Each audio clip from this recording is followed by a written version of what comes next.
I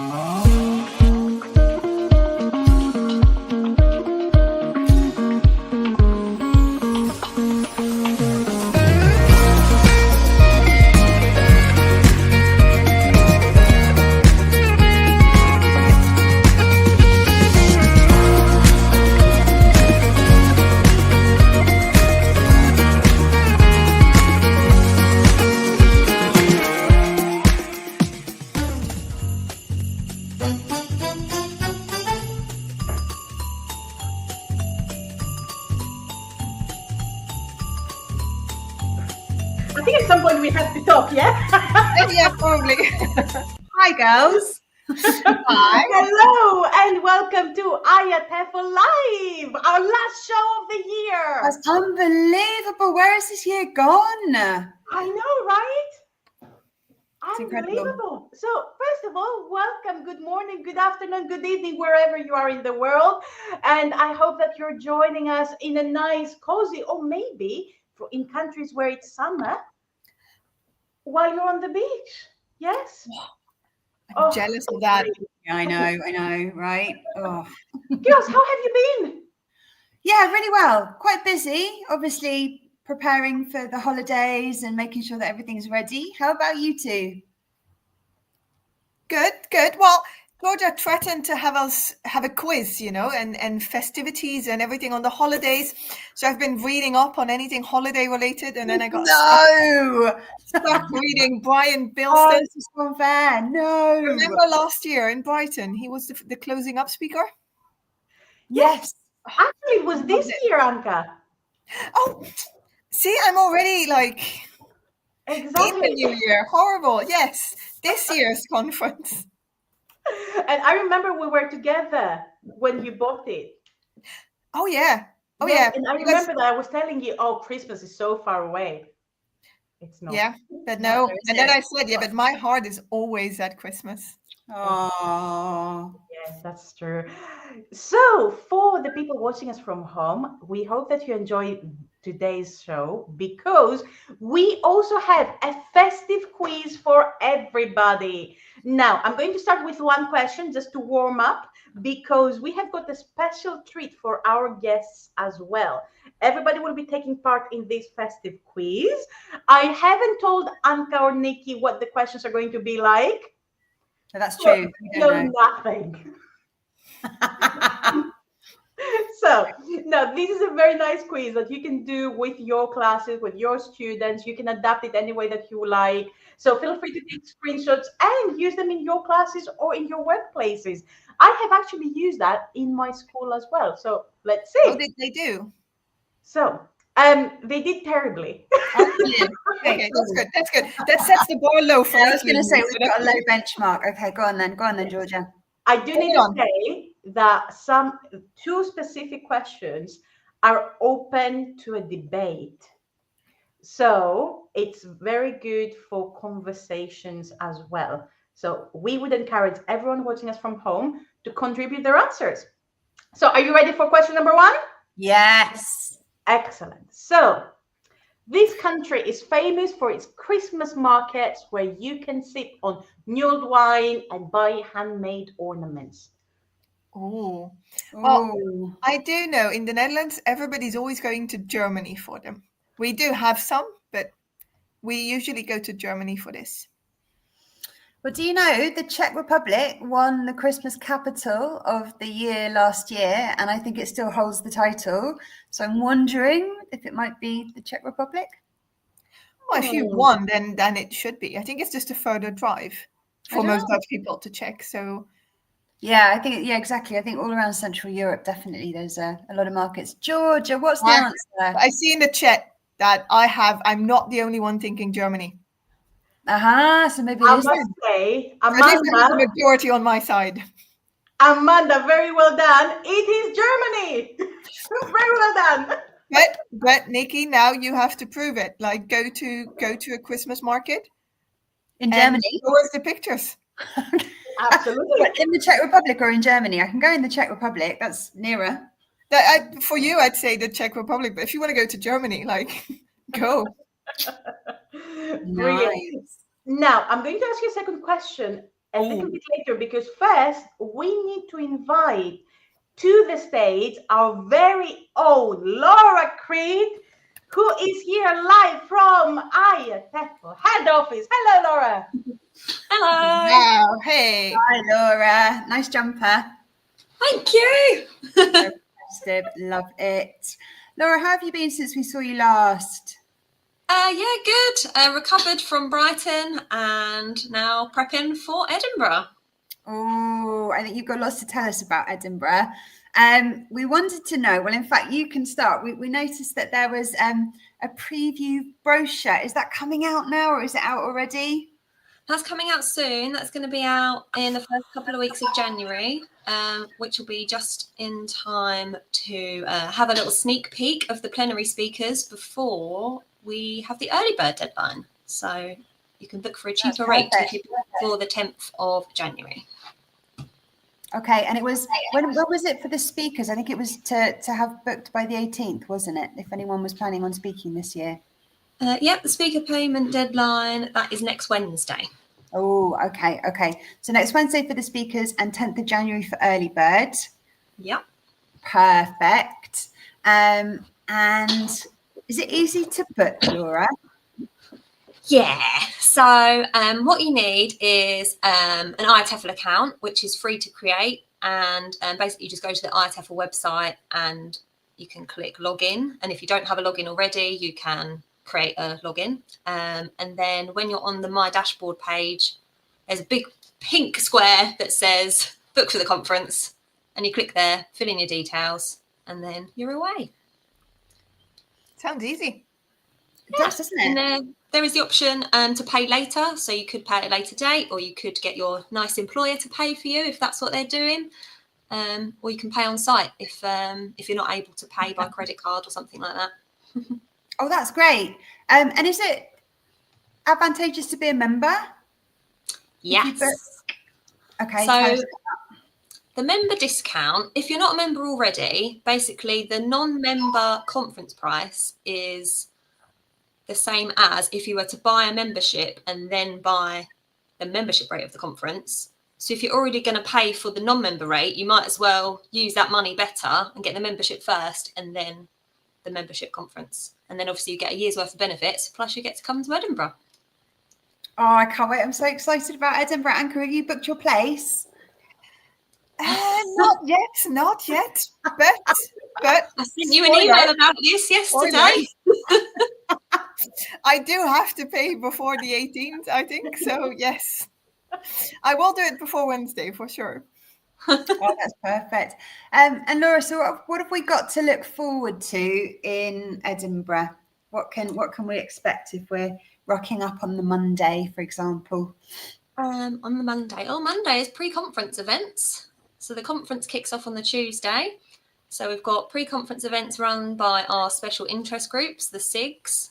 We've got 13 of those happening.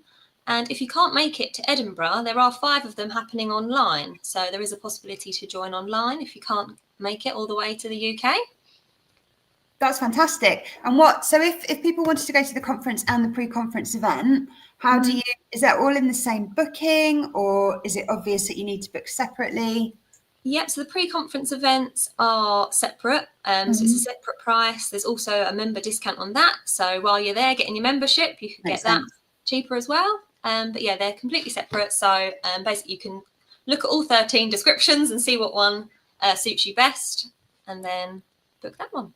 Oh, that's perfect. And can you book for the online event as well there? Yep. You can do that. That's brilliant. All on the website. That's brilliant. And if you just wanted to go to the online event and you couldn't make the rest of the conference, that's okay. Yeah. Fantastic. And I know that you're super busy and you guys have been amazing. Can you give us any hints about accommodation? Yeah, we have partnered up with Reservation Highway, who are a booking agent, and they have discounts for people that go through our website. I can pop a link in the chat somewhere for people to see. Yes, basically there's discounted bookings through them, and they're all obviously in walking distance of the conference venue. The conference venue is amazing. We went for our site visit in the summer. It's about a 15-minute walk from the castle, which is really cool. And from the airport, it was like 40 minutes on the tram, which was really easy. They've Just got literally trams. Yeah, come out the door, the tram is right there. Oh, that's brilliant. And Laura, did you order the weather? When we went for a site visit, it was actually sunny. We were in t-shirts. So maybe we'll be lucky and it'll be the same thing again in April. Hope so. Oh, that would be amazing. And with all this work, have you had any time to do your Christmas shopping? Not yet. I'm quite organised, so I did mine early. But yeah, looking forward to having a break in the next couple of weeks. That'd be great. Oh yeah, well, it sounds very, very well deserved. Anka, can you think of anything that we might need to know before the conference? Laura's been really systematic and talked us through it. I'm just wondering, or Georgia? Georgia knows something. Oh, ask. She has a face that she knows something that I don't. Yeah, I can see that. Georgia, that's the face that always makes me a bit like, oh, should I have done my homework? Georgia, what do you know? Every year for our live shows, we keep chasing Laura to come and talk to us. And she's been wonderful, and she always finds in her schedule time to come and see us. So Laura, really the question is, are you coming to our live show in Edinburgh? Oh, go on then. Yeah. Oh, brilliant. Oh, that's amazing. That's amazing. We have got witnesses. Oh, and Laura, you're always walking around the conference with a smile as well. It's so nice. Whenever I've got lost or needed anything, you've always just been there. It's fantastic. So then, Laura, that means that this is time for the quiz. Oh, good. That's why I came. So let's have a look. Are you ready for the question? The question is, in this country, a traditional holiday meal involves eating fried chicken thanks to a hugely successful fast food chains campaign in the 70s. It's horrible. I knew this one. Oh, shoot. I didn't know about this one until a colleague of mine told me that he used to live in this country. It's not in Europe. No. It's in Asia. That I do know. But I'm hoping someone in the comments is going to help out because I'm at a blank. But I know this. Oh, I have no clue. People queue up for this. Like there's pictures of people like in the Netherlands we have the oliebol tradition on the 31st of December, and people spend half the day queuing up to get like that treat. And Christmas the same. Like they queue up outside waiting for hours to get their fast food. But Derek is guessing. Can you give us a clue? He says either Japan or China, and then he says, I think it's China. Yeah. And the correct answer, shall I say? Yeah. Yes, the please. correct answer is Japan. Oh, no yes. way. So it's very traditional, apparently, to eat KFC in Japan. Yes. No way. As a Christmas meal, yes. Yes, it's incredible. Lovely. So, Laura, thank you very much for joining us today. And thank you for playing. Thanks for having me. Great to see you all. We're not saying goodbye. We will say see you soon because we will bother you again before the conference. Cool. Thank you. Lovely. Thank you very much. So we're going on a very brief break. And then we are coming with Ernesto. And then Ernesto, I'm not going to give more information. Will tell us about some very exciting stuff. Let's go. Oh, that sounds good.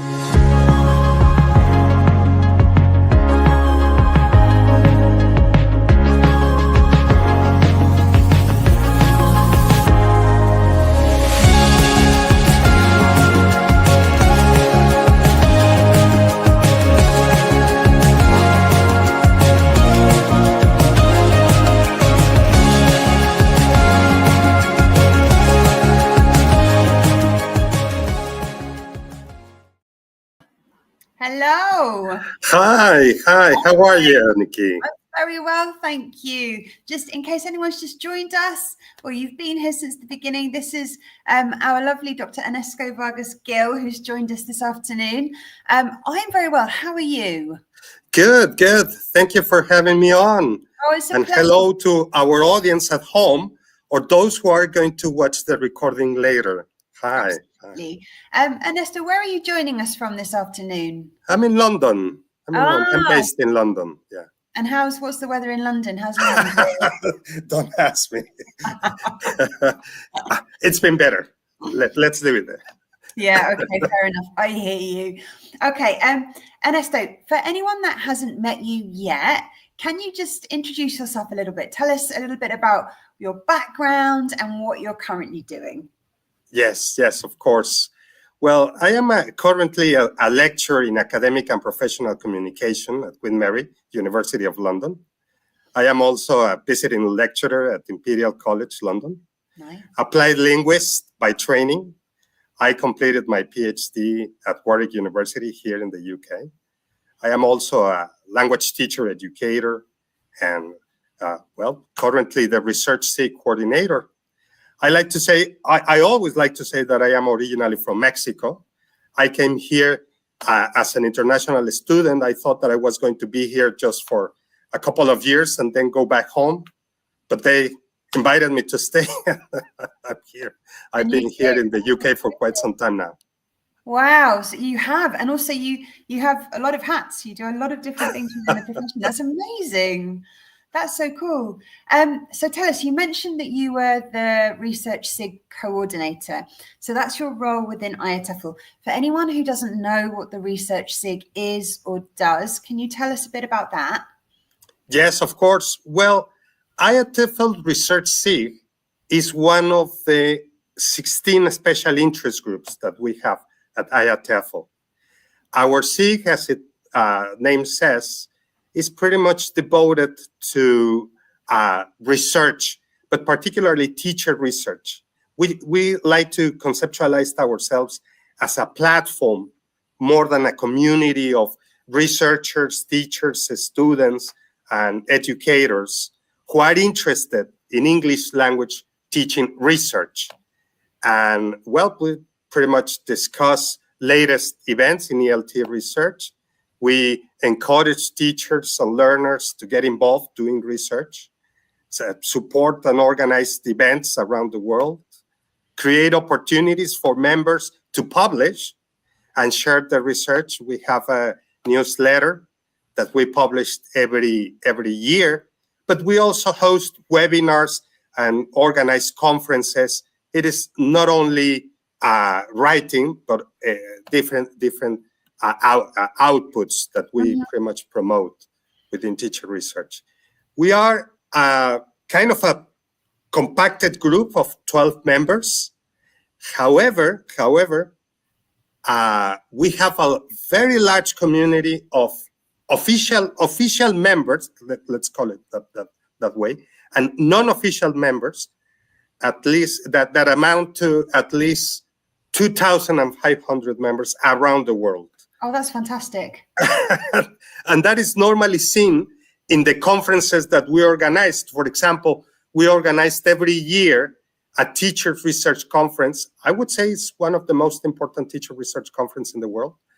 And we have around 500 participants, for example, from 20 different countries. We have, it is held around 3 different days. And we normally have between like 90 and 800 presentations, very interactive presentations. So yeah, we would like to think that we are a very active SIG within IATEFL. Sound very active. This is absolutely fantastic because I think it's very important that teachers do research, I think, and very often they don't believe they can. But we need this because this informs us about what's happening in the classrooms. It's super important. Well, something that we were mentioning before going live is that I believe that somehow we all teachers conduct research. Mm-hmm. It may not be research in the traditional way, but it is research in some form of way to inform our pedagogies, our methodologies, even our own decisions in the classroom. So we conduct research. And in our SIG, what we do is we try to give a more systematic approach to conducting research. but it is always initiated by teachers, regulated by teachers, and for their own benefit. So that makes it a bottom-up approach to teacher research, and it has proven very effective, particularly for teachers to not only to feel empowered, but also to reflect more in depth about their own practices. Yeah, and that of their students as well, because teacher research is not only conducted by teachers, but also by students, teachers with their students. Yeah, fantastic. We need more of this, definitely. And Ernesto, is there something that the SIG is currently working on? That is correct. Thank you for mentioning that. Actually, what we have as we speak is something that we call a festival in research in ELT. And you can see the series on the screen, the series of events that we have at the time going. This is organized with other institutions, other IATEFL institutions, but not only, universities across the continent and all that. So it's basically a series of events organized by us and other institutions. The festival showcases innovative teacher-led research across a wide range of topics, like including MA, BA, and MA level research, materials design, inclusive practices. One topic that is hot these days is AI, social justice in young learners' classrooms, and many more. So we're very proud about this initiative because it's catering different type of practitioners and their interests. And I would like to take advantage of this opportunity to invite all our audience to come. Most of our events are for free, which is something that we really like to keep that way, because we believe in the dissemination of knowledge in a democratic and free way. But so very welcome to join us, and we have a wider range of topics, and yes, very proud of that. So if I wanted to join, what should I do? Well, you can go and visit our website. It is just a matter of going to IATEFL itself, or to Google IATEFL RESIG, and you can go and join our different events, our different initiatives. Something really, really important that I would like to stress is that these are teacher-led initiatives. So teacher is at the forefront, and we pretty much create the spaces for teachers to showcase, to innovate, to learn, and to share their own insights, practices, results of their research projects and whatnot. And we are really, really, really, really, really happy. Right now, in the screen, what we see is the latest event that we organized just in Mexico. It was a showcase event, which was across the nation. 12 different universities were involved in this. And this is just one example of the type of events that we organize. We also have one in the UK, and we have one in Africa, in Asia. I mean, we're all over the globe trying to promote these initiatives that I am happy to say that are pretty much teacher-led and trying to put the teacher and their students at the forefront of the research learning experience. Oh, this is fantastic. And will we see you in Edinburgh? Yes. We're really, really happy. We're really happy. We have seen that the benefit of having pre-conference events organized with other SIGs. Yep. This year, is no exception, and we're organizing a pre-conference event with Global Issues and Young Learners. Oh, wow. The three of us together. And well, our main theme is going to be researching social justice in young learner classrooms. Wow. Because these days, not only in the UK, but across the world, social justice, inclusion is being discussed. However, perhaps young learner classrooms have received less attention.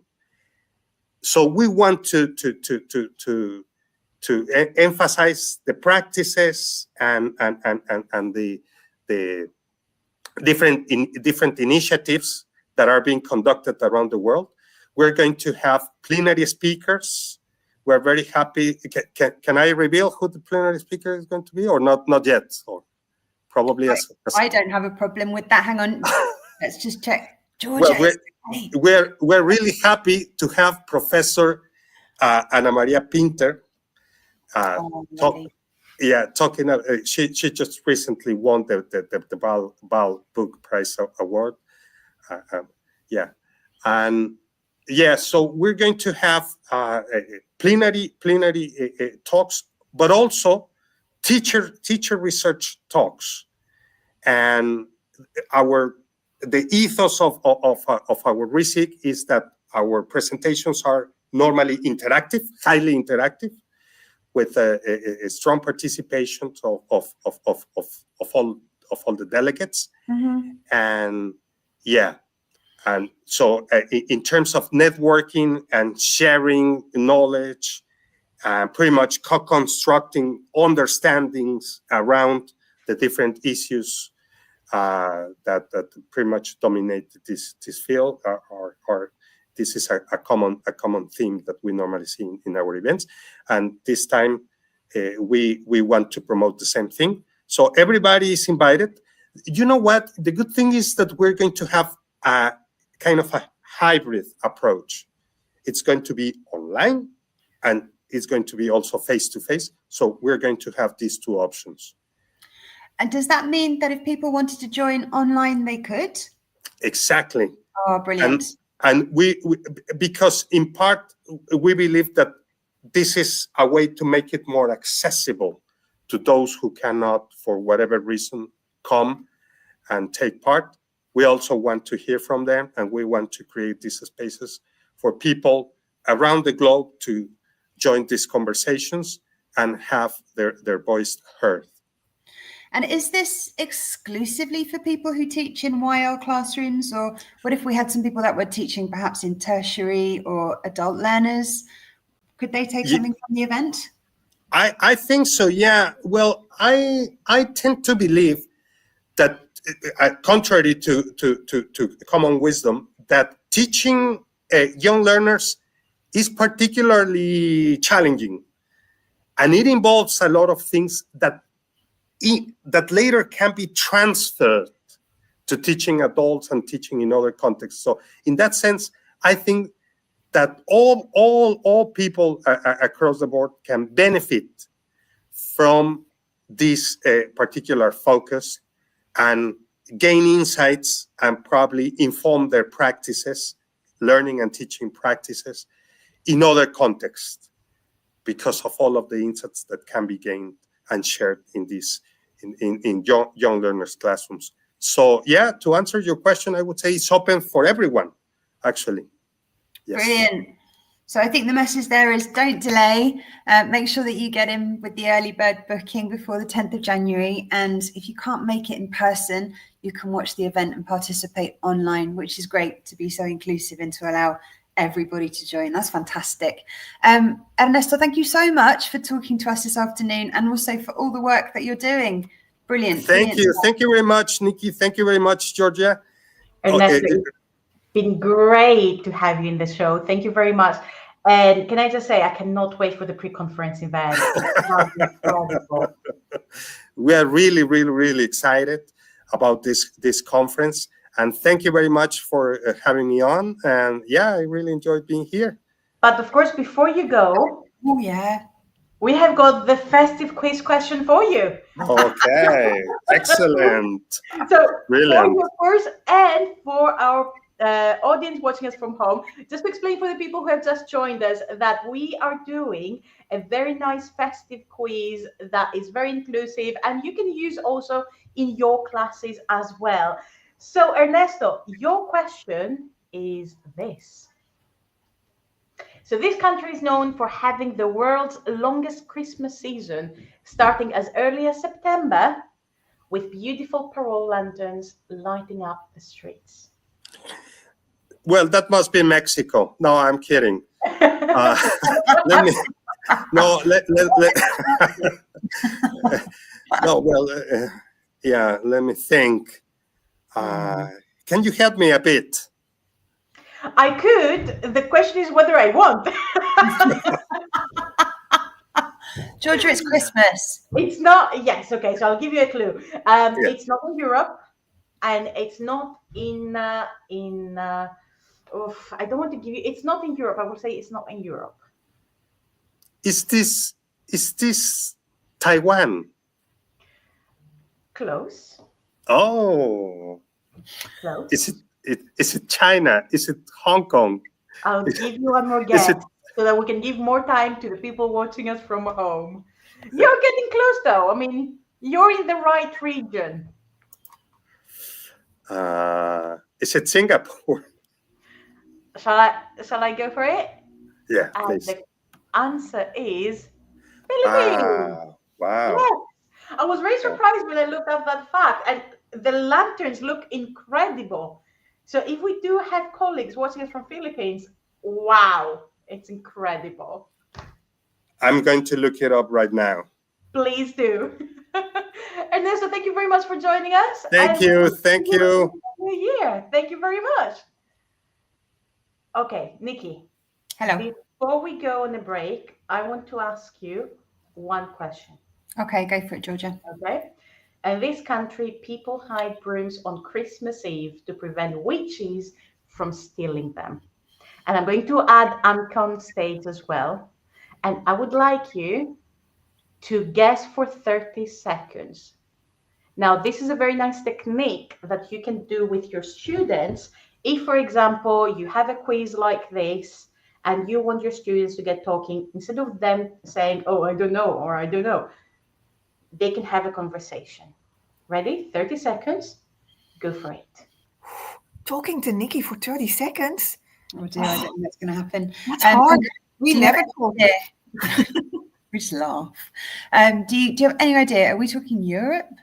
No, but the thing is, I'm actually in the middle of this book on like ghostly, dark, festive traditions, and I haven't seen this one yet. I do know there's very strong beliefs in witches in the south of Europe and in the north, like Scandinavia, Germany, Denmark, Time is up. Portugal. What would your guesses be? Okay, should we go for Scandinavia? I'm European. I'm going to say it's Europeans being crazy here. So yeah, I'll go with anything European. And the answer is Norway. Yeah, brilliant. Oh, wow. Okay. Now I'm going to take you from Norway all the way to Edinburgh, and I'll see you in a bit.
Oh, the new question. Let's see. In this country, dear. families should light candles and set off fireworks to celebrate Las Posadas during the holiday season.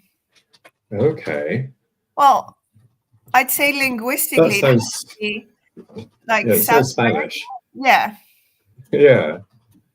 So, but yeah, maybe South America somewhere. Georgia, Perhaps.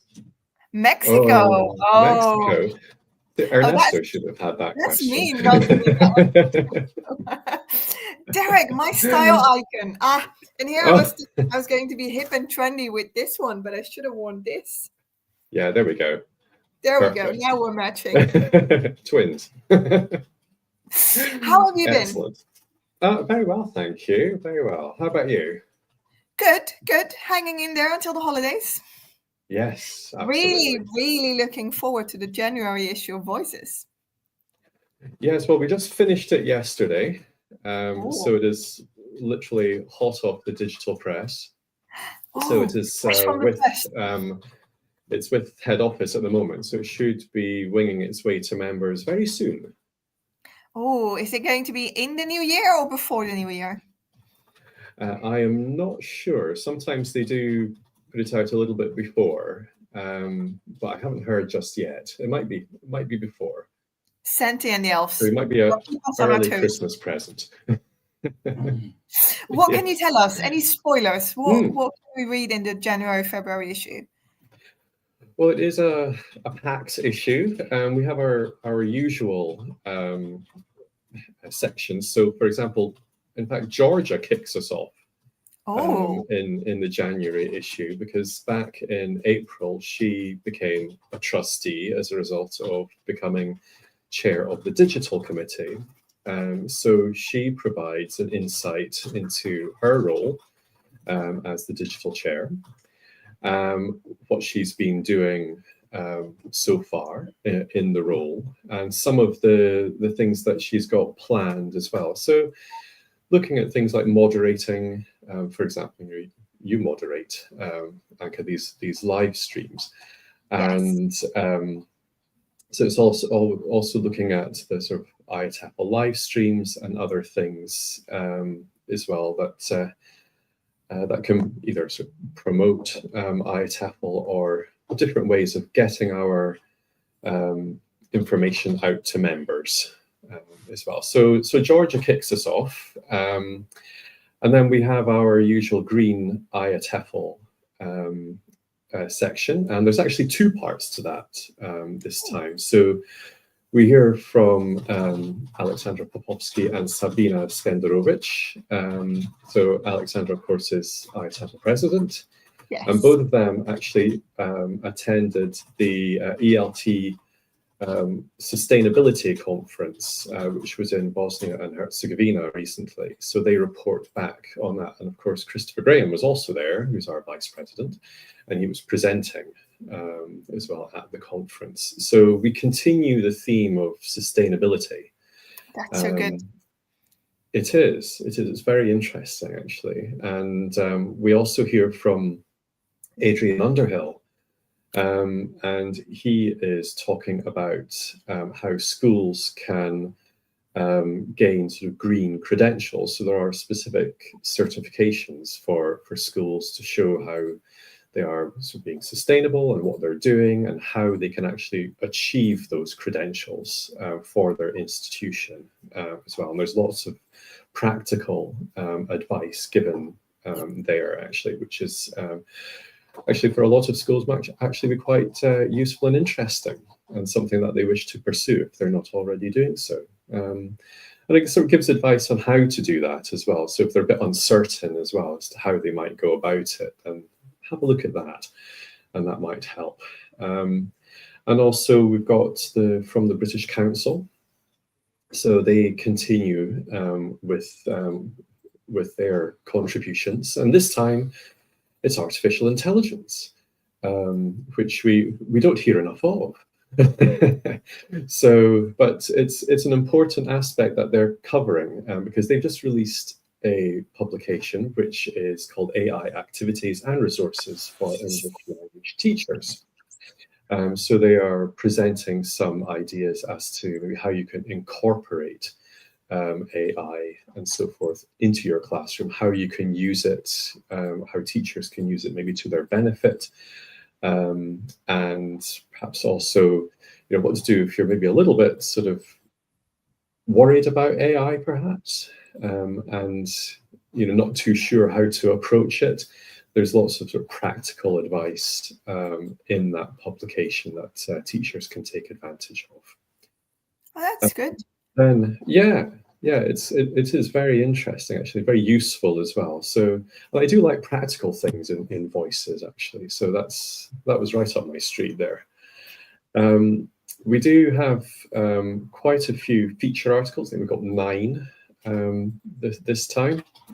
So, and we start with a couple of fairly serious topics. So the first one is actually about the war in Sudan. And while we do hear about conflict in the Palestinian territories and also in Ukraine and elsewhere in the world, sometimes the media doesn't always cover ongoing conflict. And of course, Sudan is one such place. And there's been conflict for a number of years there. And here, a teacher, Mohammed Youssef Abdallah, he talks about his experience of teaching in the Sudan whilst there's this conflict raging around the country. And that sounds fascinating. It is. Oh, but fascinating and so important. Fascinating and frightening. Yeah, it is. Get the same attention, and I'm very glad that Voices is giving the floor to a teacher in one of those conflicts. Yes, and I think it's important that people know that they can have a voice in the likes of Voices magazine. It's there for them. That's the point of it. And this particular article was interesting in the way it was put together, because Mohammed and a colleague, Lubna Hassan Ilata, they kind of put it together with the help of Linda Ruas from the Global Issues SIG. And it was all put together through WhatsApp messages that Mohammed had sent, and also photos as well. So we've tried to include as many of those photos as possible. And Linda helped to put it all together into the article that you will see in Voices. So it doesn't necessarily have to be the sort of traditional way of like publishing an article. There are ways and means to get the message out there. So yeah, definitely, if anybody is interested in writing or contributing in some way, then yeah, I would encourage them to do so. And that can be about anything, right? As long as it's related to English language teaching, obviously.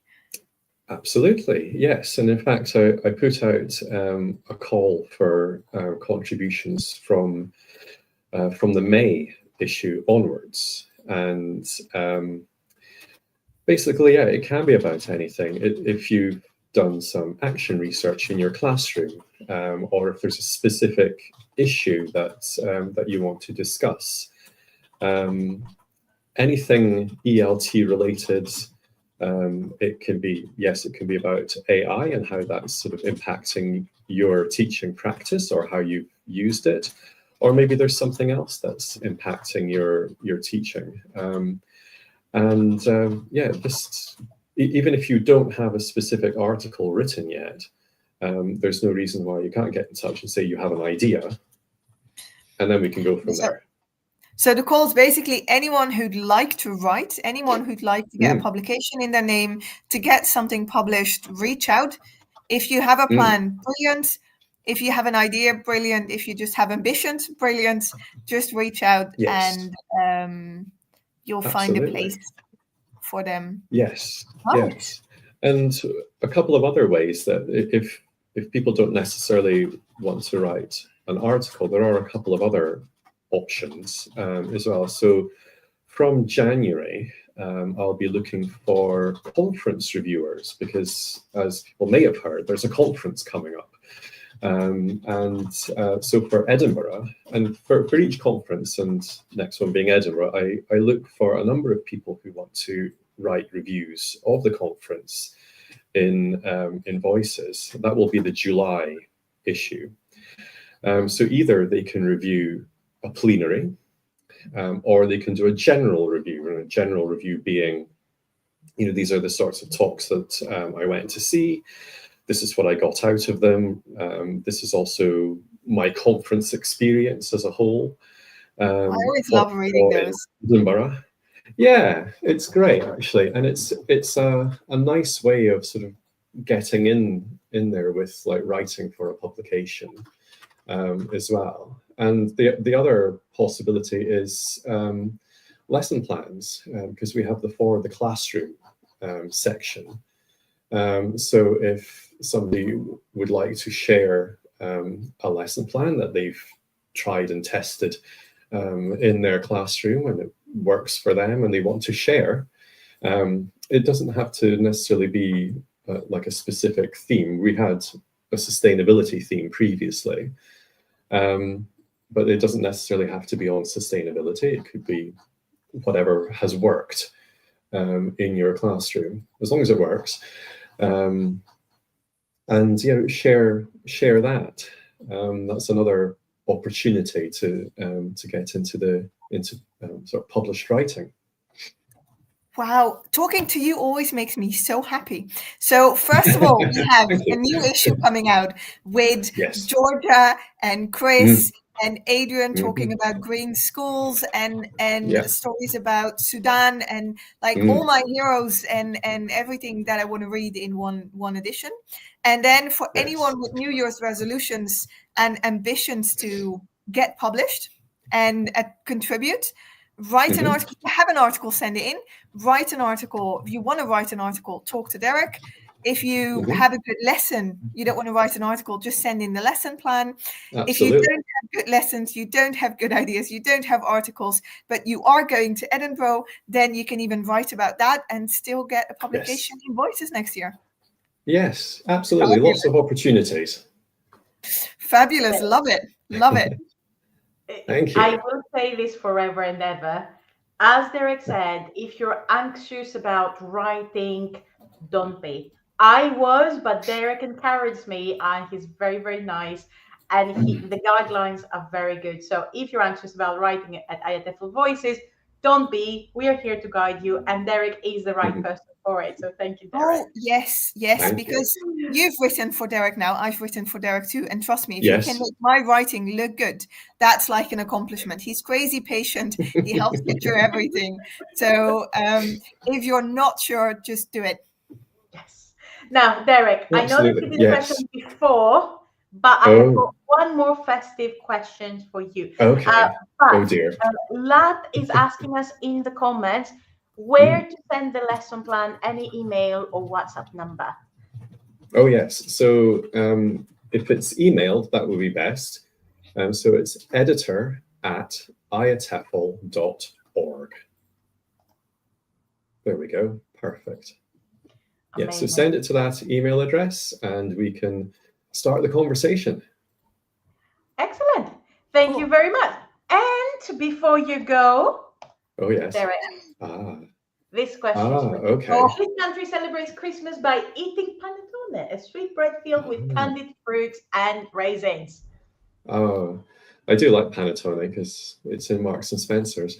I usually get mine from an Italian import shop. So yes, I think you hit the nail on the head right there, Anka, in Italy. That's what I was thinking. Derek, thank well you very much for joining us. We hope you have a nice long break. Likewise. Yeah, Merry Christmas to you both, to you all. And see you next year. Thank you.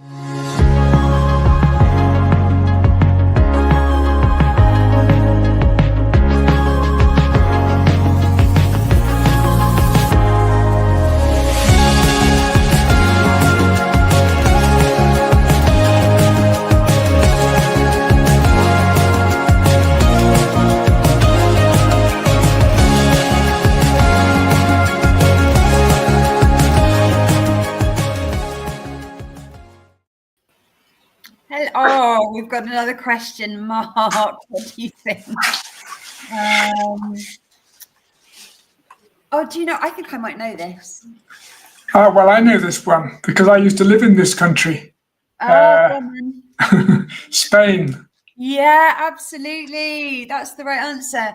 And yeah, I was in Spain as well for New Year last year, and that's exactly what we did. We ate 12 loaves. Yes, that one was too easy. Too easy. Too easy. Mark, you're looking very festive with your tinsel. Thank you. You too with your thing, flower. Yeah, the last minute. Oh no, I haven't got anything to wear, so grab the flower. Thank you so much for joining us this afternoon, Mark. It's lovely to have you with us. For anybody who hasn't met you yet, can you tell us, just introduce yourself, who you are in the world of ELT and how you got here, maybe? Well, I'm a teacher and teacher trainer and author. As an author, I've specialized quite a lot in pronunciation. So my first book was Pronunciation Games, 1995. So most people seem to have heard of that one. It's been around a long time. It's a staple. Yeah. So I do teacher training currently at the University of Chester in the UK.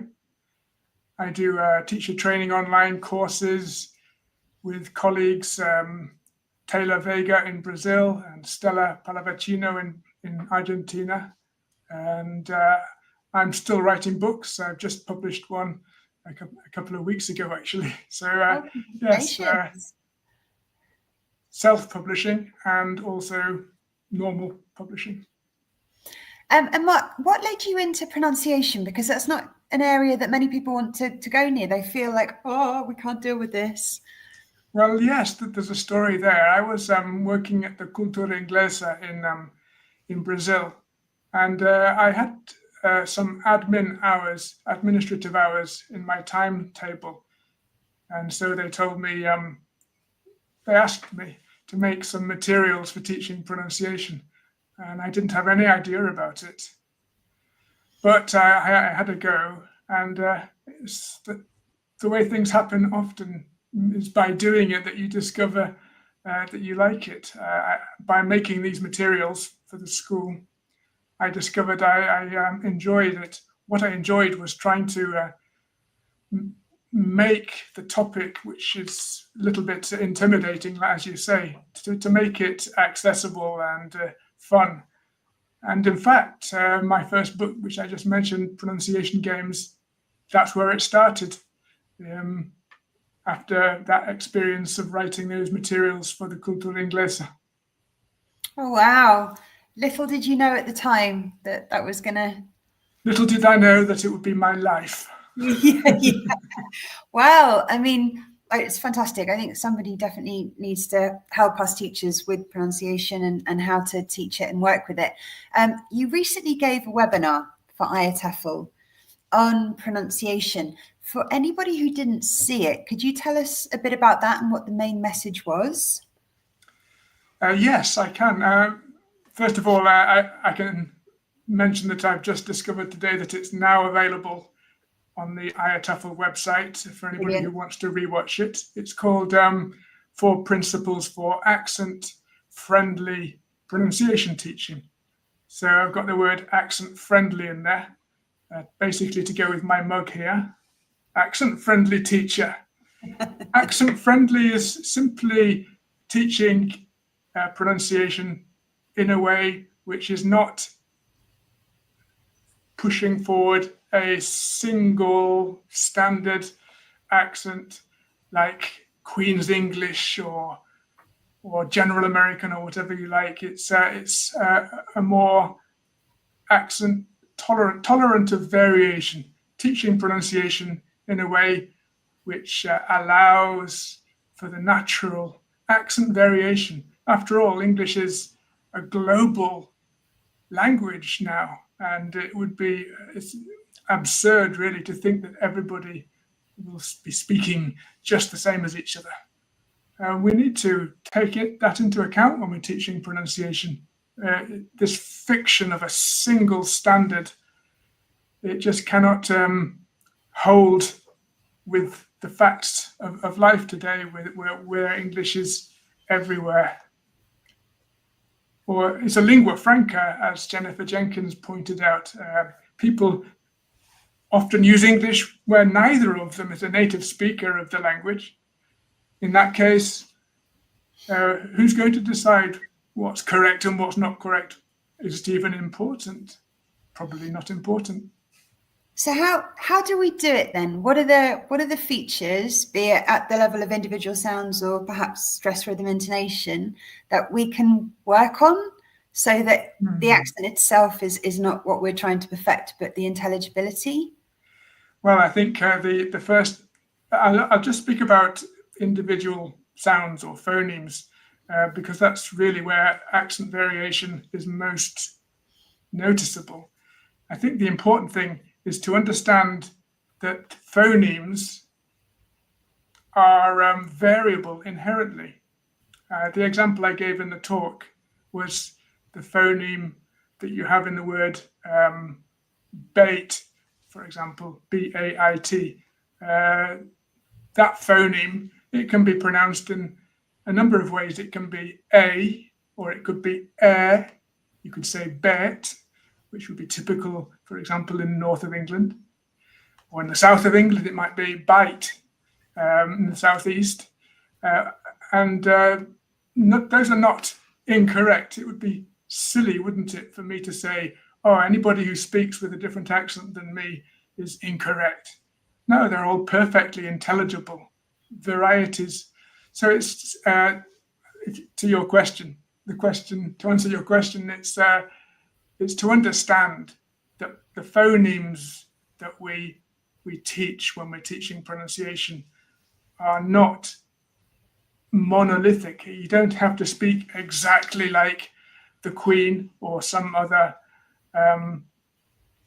elevated up a native speaker. The region of tolerance, the listeners are accustomed to a certain amount of variation, and we don't need to insist. So if your student says bet, that's fine too. Yeah, absolutely. And at the level kind of maybe intonation and stress, is there anything that the students can do in order to try and be more listener friendly? In terms of intonation, it's already variable. The rules of intonation, such as they are, tend to be, they don't work for everybody anyway.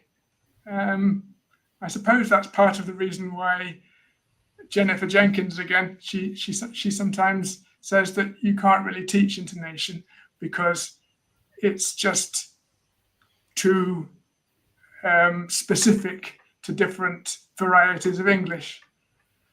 So this business of ups and downs, this aspect of intonation with rising and falling pitch, I think we should maybe teach that more receptively, trying to help students interpret the intonation they hear rather than productively trying to make them speak in a certain way.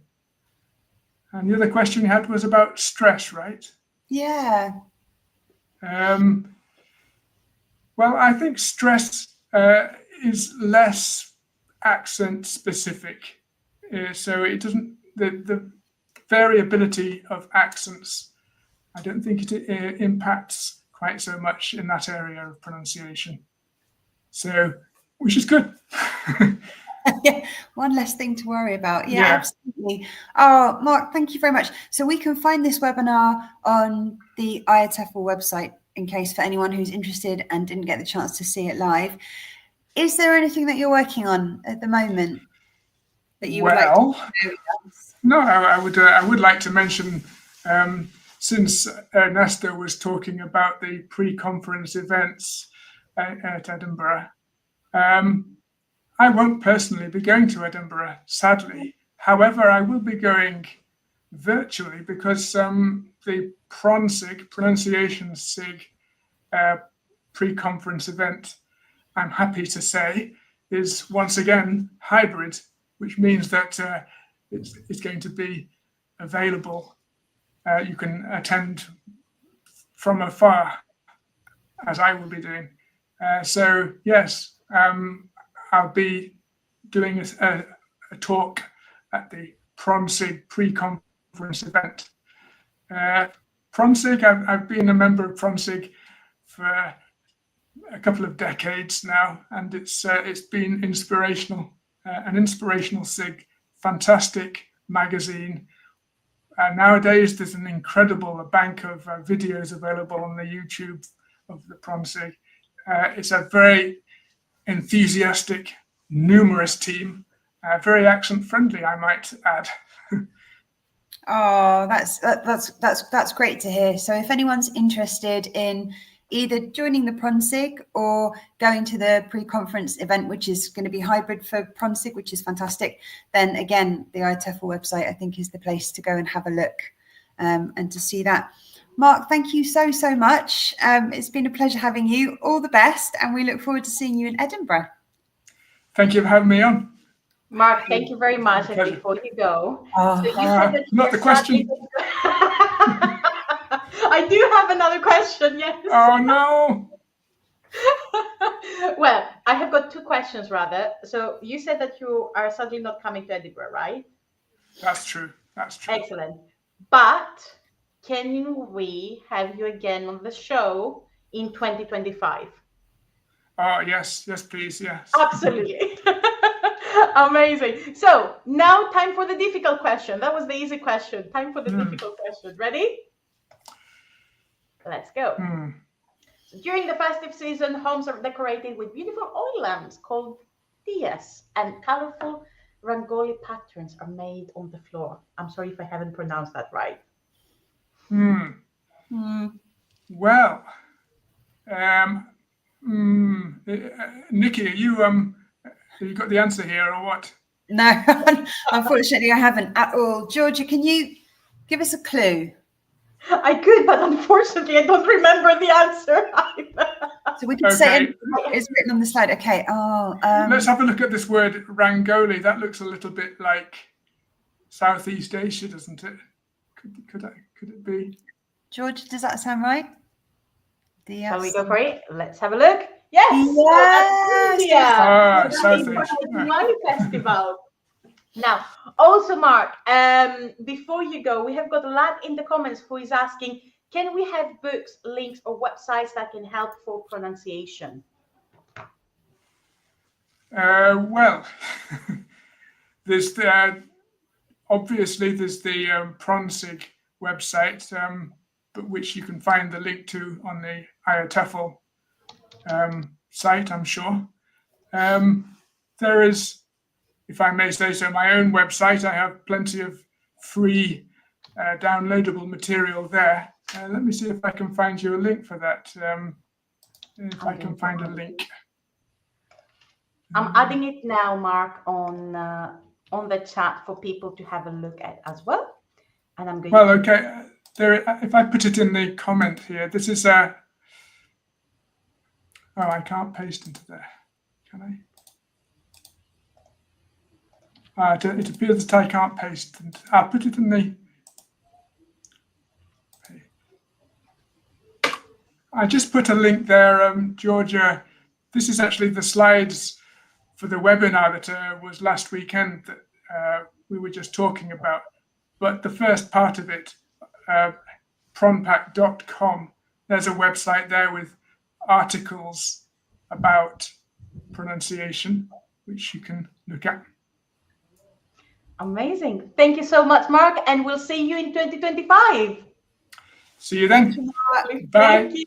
Bye-bye. All right, Nikki. Wow, I think that must have been the longest show we've had. I was going to say, but that. Oh, look. I'm so sorry. I told him we had to stay away until 4, and like you said, we were running a bit late. So wow, there was so much information in that show. Yeah, it was so much information. It was fantastic. And I am so happy because we've had people from so many different fields. It's just incredible. We heard about pronunciation, we heard about writing in ELT, we heard about research in ELT. So many topics to look out for. So, girls, now before you go, okay, we have got 2 more questions for you, okay? Now, Okay. as I said before, these are questions that you can use in class, and I've tried to make them as inclusive as possible for everybody, and they are somehow easily debatable as well. So the next question is, in this country, the St. Lucia Day celebration involves a procession of girls in white dresses with candles, led by one wearing a crown of candles. I know this one Do actually. you? Go The on then, story Anna. behind What are it you thinking? is fabulous because it's about like a saint who for love I think lost her eyes and anyway like I said, I've been reading up on traditions. This one's Sweden, All right. You Wow. locked in the and they answer? do this everywhere throughout the country. And the Didn't answer know is yes, They must Sweden. be crazy cold, but Very well done. Okay, and last question. We have many people around the world celebrate the end of the year by lighting fireworks to welcome a fresh start. What do you think that is? Gosh, isn't that most countries? yeah, but there's difference in how they do it though. I mean, I've always been jealous of countries where they do this organized. In the Netherlands, everybody can buy explosives from like Yeah. the 15 on, It's the and same then in you the just Republic. throw them around. Mhm. Hopefully not at people, but the amount of hospital visits this night usually shows that Dutch people drink too much on New Year's Eve. But I think this is pretty much around the world. Yeah. Okay, so that was the trick question, and well done. The answer is global. Yes. So this is around the world. Very, very well done, everybody. So that's it, really. That was 2024. Wow.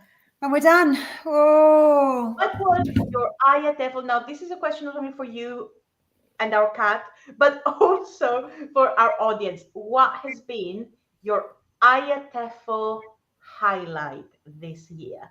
It doesn't have to be from the live shows. Your IATEFL highlight this year. What was it? Well, he's purring so loudly. I think this is his highlight right now. Gosh, Mine thing. Mine was definitely Brighton. There's something Derek said just now also about like the article that's in the upcoming Voices about teaching in conflict areas.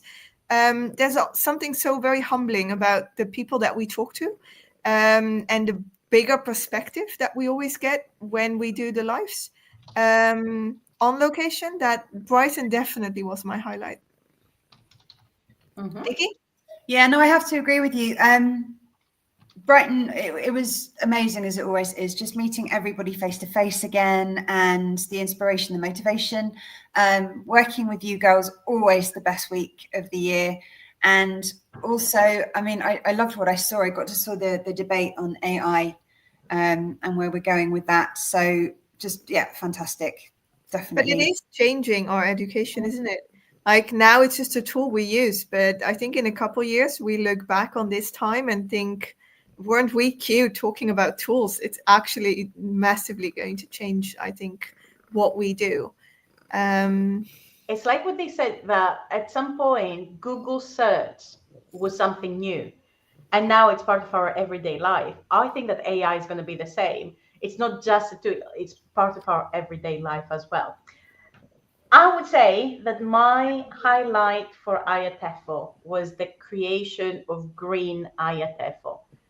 This is an incredible initiative, and I'm really looking forward to what's coming. And also working alongside Chris, who is leading the whole progress, our VP, is crazy. So yes, it's very, very inspirational. I think it's brilliant that we started that you started that. And I can't wait to see what practically we'll do with it in the next year. 2025, here we come. Absolutely. So, see you next year. Yeah, see you next See you year, next year. everybody. All Thank the you very much, best. everybody. Have a nice festive season, and we'll see you next year. Thank you. Bye-bye. Bye, All the everybody. best.